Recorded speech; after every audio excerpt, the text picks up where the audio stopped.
اور پھر کہا کہ بیٹا جی آپ نے آج خواجہ رفیق شہید کی برسی پر وہی تقریر کرنی ہے جو آپ نے 30 سال پہلے ٹاؤن ہال میں کی تھی. میں کہا بزرگوں، او بزرگ پیچھے بیٹھا ہے، او پیچھے بیٹھا ہے. میں نے کہا بزرگوں وہ تو بڑی سخت تقریر تھی، اور اس وقت تو آپ کی پارٹی کی حکومت بھی نہیں تھی، آج تو آپ کی پارٹی کی حکومت بھی ہے اور سلمان بھائی وزیر بھی ہے، تو وہ تقریر میں کیسے کروں؟ تو انہوں نے کہا تینوں قسم پا رہے ہیں پترا، اوے اصل گل دس دے، وزیر وزور بھول جا سارے اج. تو میں رانا صاحب پھنس گیا. انہیں قسم پاتی، بابا جی پیچھے بیٹھے، برا نہ منانا.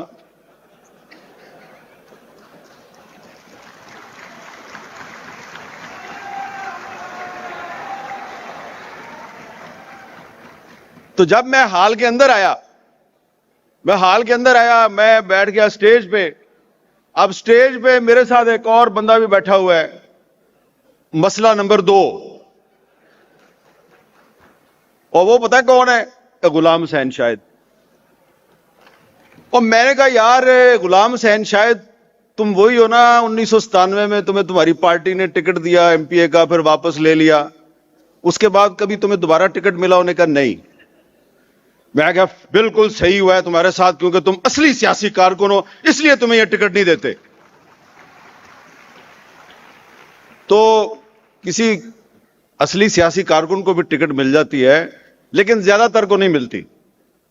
اور ہو سکتا ہے کہ اگر رانا ثناء اللہ صاحب مسلم لیگ پنجاب کے صدر رہے اور بااختیار صدر رہے تو یہ جو بلدیاتی الیکشن آ رہا ہے اس الیکشن میں آپ میں سے بہت سے لوگوں کو شاید ٹکٹ مل جائے، اور اگر نہ ملے پارٹی چھوڑ دینا ہے. او بھائی غلام حسین شاہد نہیں بننا آپ نے. وجہ یہ ہے کہ خواجہ رفیق صاحب جو ہے نا، اب ان کی بات کرتا ہوں میں نے مجھے پتا ہے آپ سب کا محبوب قائد ہے خواجہ سعد رفیق، ٹھیک ہے، میرا بھی محبوب ہے، لیکن خواجہ سعد رفیق کے جو والد صاحب ہیں، خواجہ رفیق صاحب کی بھی گل سن لو نا. اچھا اب اگر آپ نعرے لگائیں گے میں باتیں زیادہ سخت کرنی شروع کر دوں گا، کیونکہ خواجہ رفیق صاحب نے تو مجھے یہی سکھایا بھائی. خواجہ رفیق صاحب نے مجھے کیا سکھایا؟ تحریک پاکستان کے کارکن تحریک پاکستان میں گرفتار ہو گئے، گرداسپور جیل میں بند رہے، اور یہ نہیں تھا کہ کوئی عام سے خاندان سے تعلق نہیں تھا بھائی، بڑے امیر گھرانے سے تعلق تھا. اور یہ جو تصویر لگی ہوئی ہے اس میں بھی انہوں نے ٹائی پہنی ہوئی ہے، تو میں بھی اس وجہ ٹائی پا کے آیا. خواجہ رفیق صاحب جب اسلامیہ کالج امرتسر کی یونین کے جنرل سیکرٹری تھے تو ایم اے کالج امرتسر کے جب وہ جنرل سیکرٹری تھے تو مجھے ایک دفعہ ایک سکھ نے بتایا، امرتسر کا سکھ تھا پرانا، اس نے کہا اس کی ٹائیاں بڑی مشہور تھیں، ٹائی بڑی اچھی پہنتا تھا اور بمبئی سے اس کی ٹائی آتی تھی جو اب ممبئی ہے. اور پھر وہ جب پاکستان بن گیا تو پاکستان بننے کے بعد جب مسلم لیگ کو جاگیرداروں نے ہائی جیک کر لیا تو سہروردی صاحب جو ہیں انہوں نے علیحدہ پارٹی بنا لی عوامی لیگ. تو خواجہ رفیق صاحب جو ہیں جنہوں نے جس پارٹی کے ساتھ مل کر پاکستان بنایا، جب اس پارٹی نے اپنے وعدے پورے نہیں کیے اور وہ پارٹی جو ہے اس پہ جاگیرداروں کا قبضہ ہو گیا تو خواجہ رفیق نے مسلم لیگ چھوڑ دی، عوامی لیگ میں آ گئے. اور عوامی لیگ میں آئے اور پھر جب محترمہ فاطمہ جناح نے ایوب خان کے خلاف الیکشن لڑا تو قائد اعظم کا وہ سپاہی خواجہ محمد رفیق جو ہے وہ اس جنرل ایوب خان، اس فیلڈ مارشل ایوب خان کے مقابلے پہ کھڑا ہو گیا اور قائد اعظم کی بہن کے ساتھ انہوں نے فیصلہ کیا کہ میں ان کو سپورٹ کروں گا. اور جب فیلڈ مارشل کے خلاف کوئی نہیں بولتا تھا تو خواجہ رفیق بولتا تھا. اور پھر فیلڈ مارشل کے خلاف بولنے کے الزام میں خواجہ رفیق صاحب کو غداری کے الزام میں گرفتار کر لیا گیا. تو آج جب میں یہاں پہ آیا تو مجھے محسن داوڑ نظر آیا. میں خواجہ سعد رفیق کا شکریہ ادا کرتا ہوں کہ جیسا غدار خواجہ رفیق تھا ویسا یہ ایک اور غدار محسن داوڑ آپ نے بلایا ہے. اور بھی کچھ غدار مجھے یہاں نظر آ رہے ہیں, میں ان کے نام نہیں لیتا, لیکن پھر میں آپ کو ہسٹری بتا رہا ہوں خواجہ رفیق کی. پھر خواجہ رفیق صاحب جو ہیں ایوب خان کے مقابلے پہ جب محترمہ فاطمہ جناح نے الیکشن لڑا تو شیخ مجیب الرحمان محترمہ فاطمہ جناح کا ایسٹ پاکستان میں پولنگ ایجنٹ تھا اور ویسٹ پاکستان میں خواجہ رفیق صاحب ان کی الیکشن مہم کے انچارج تھے. لیکن محترمہ فاطمہ جناح کو الیکشن میں دھاندلی کے ذریعے شکست دی گئی. ایوب خان جیت گیا, پاکستان ہار گیا. اور پھر 6 نکات پہ شیخ مجیب کے ساتھ خواجہ صاحب کا اختلاف ہو گیا. تو وہ خواجہ رفیق جس نے پہلے مسلم لیگ چھوڑی عوامی لیگ میں آیا, تو پھر جب 6 نکات پہ شیخ مجیب سے اختلاف ہوا تو رانا صاحب انہوں نے عوامی لیگ بھی چھوڑ دی اور وہ پی ڈی پی میں آ گئے نوابزار نصر اللہ خان کے ساتھ. اور اس کے بعد نوابزار نصر اللہ خان سے بھی اختلاف ہوا تو انہوں نے پاکستان اتحاد پارٹی بنا لی. یہ شاید آپ کو نہ پتا ہو. آخری دنوں میں خواجہ رفیق صاحب نے پاکستان اتحاد پارٹی بنا لی تھی. تو میں نے آپ کو یہ چھوٹی سی ہسٹری اس لیے بتائی ہے کہ جو اصلی سیاسی کارکن ہوتا ہے نا, آپ جیسا اصلی سیاسی کارکن, وہ اپنے اصول پہ سودے بازی نہیں کرتا. اور صرف میں آپ سے ایک سوال کرتا ہوں کہ ذرا اپنے دل پہ ہاتھ رکھ کے اپنے آپ سے پوچھئے کہ اگر آج خواجہ رفیق صاحب زندہ ہوتے تو کیا وہ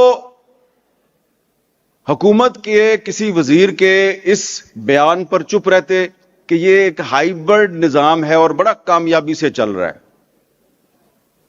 بھائی, جس آدمی نے جمہوریت اور آئین کی پاسداری کے لیے, جس نے انسانی حقوق کے لیے اپنی جان دے دی, کیا وہ خواجہ رفیق یہ برداشت کرتا کہ مسلم لیگ کی حکومت ہو اور کوئی کہے کہ یہ ہائیبرڈ نظام ہے؟ تو یہ بات میں اس لیے کر رہا ہوں کہ یہ اصلی سیاسی کارکنوں کا اجتماع ہے اور اصلی سیاسی کارکنوں کو یہ سوچنا چاہیے کہ اگر آپ نے اس ملک کو آگے لے کے جانا ہے اور اس ملک کی سیاست میں آپ نے بھی کردار ادا کرنا ہے تو ہائیبرڈ سسٹم میں سیاسی کارکن کی کوئی گنجائش نہیں ہے. ہائیبرڈ سسٹم میں تو مفاد پرست لوگ جو ہیں وہی جو ہے وہ آگے آتے ہیں. ہائیبرڈ نظام میں بہت کم لوگ جو ہیں وہ وہاں پہنچتے ہیں جہاں رانا ثناء اللہ صاحب پہنچے ہیں. تو اصلی جمہوریت کی کامیابی یہ ہے کہ آپ سب وہاں پہنچیں جہاں رانا ثناء اللہ صاحب پہنچ گئے ہیں, اور رانا صاحب کی یہ ذمہ داری ہے کہ یہ آپ کو وہاں لے کے جائیں جہاں تک وہ خود پہنچے ہیں. اور مجھے یقین ہے کہ ایک ایسا خواجہ رفیق جو شورش کاشمیری کا دوست تھا, جو حبیب جالب کا دوست تھا, تو اس کی یاد میں اگر یہ ایک اجتماع ہو رہا ہے تو اس میں یہ جو تھوڑی سی میں تنقیدی باتیں کر رہا ہوں, وہ بزرگ پیچھے بیٹھا ہے, اس نے مجھے قسم ڈال دی ہے. بات تو میں نے پہلے بھی کرنی تھی لیکن تھوڑی احتیاط سے کرنی تھی, لیکن بزرگوں نے قسم ڈال کے تو وہ احتیاط کی ساری زنجیریں توڑ دی ہیں. تو اس لیے خواجہ رفیق صاحب کے ایک دوست حبیب جالب تھے اور انہوں نے اس زمانے میں ایک شعر کہا تھا, خاک میں مل گئے نگینے لوگ, حکمران ہو گئے کمینے لوگ. یہ اس زمانے کی بات ہے.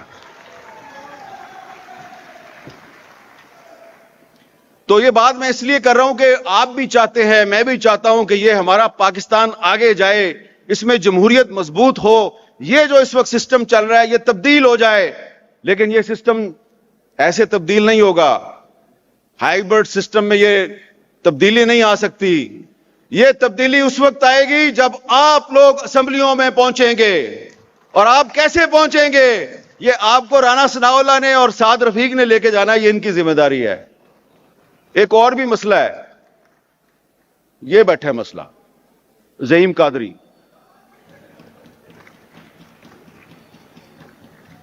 اب زعیم قادری جو ہے وہ آپ کو پتہ ہے، یاد ہے، بھولیا تو نہیں،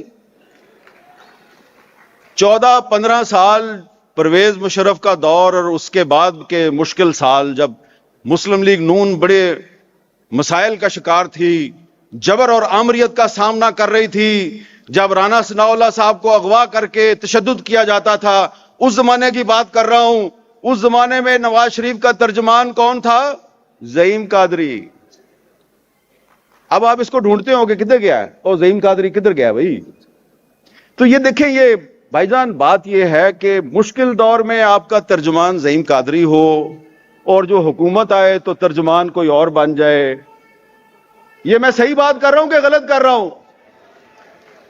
صحیح بات کر رہا ہوں کہ غلط کر رہا ہوں؟ تو خواجہ رفیق زندہ باد کا نعرہ لگاؤ. خواجہ رفیق، خواجہ رفیق. ہاں، سعد رفیق زندہ باد بھی بالکل ٹھیک ہے، لیکن اس سے زیادہ زور سے خواجہ رفیق. تو بھائی جان زیادہ باتیں میں نے کر دی. چاچا جی صحیح باتیں کر رہا ہوں نا، آپ کی قسم تو نہیں نا توڑی میں نے؟ ٹھیک ہے.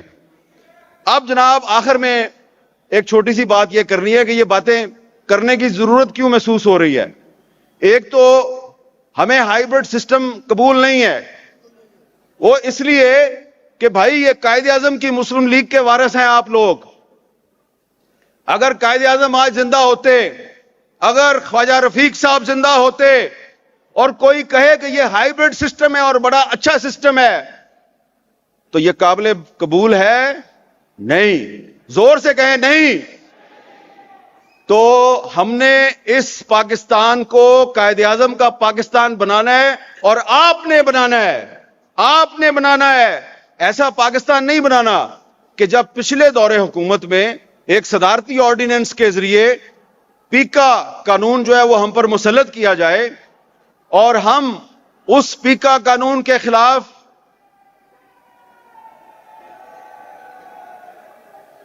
بس شیر کے صرف نعرے نہیں مارنے، شیر بن کے اپنے حقوق بھی چھیننے ہیں. ٹھیک ہے؟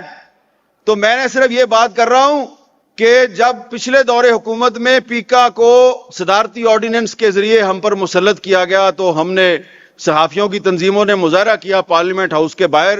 ہم نے احتجاجی کیمپ لگا لیا. وہاں پہ شہباز شریف صاحب بھی آ گئے، بلاول صاحب بھی آ گئے، مولانا فضل الرحمان صاحب بھی آ گئے.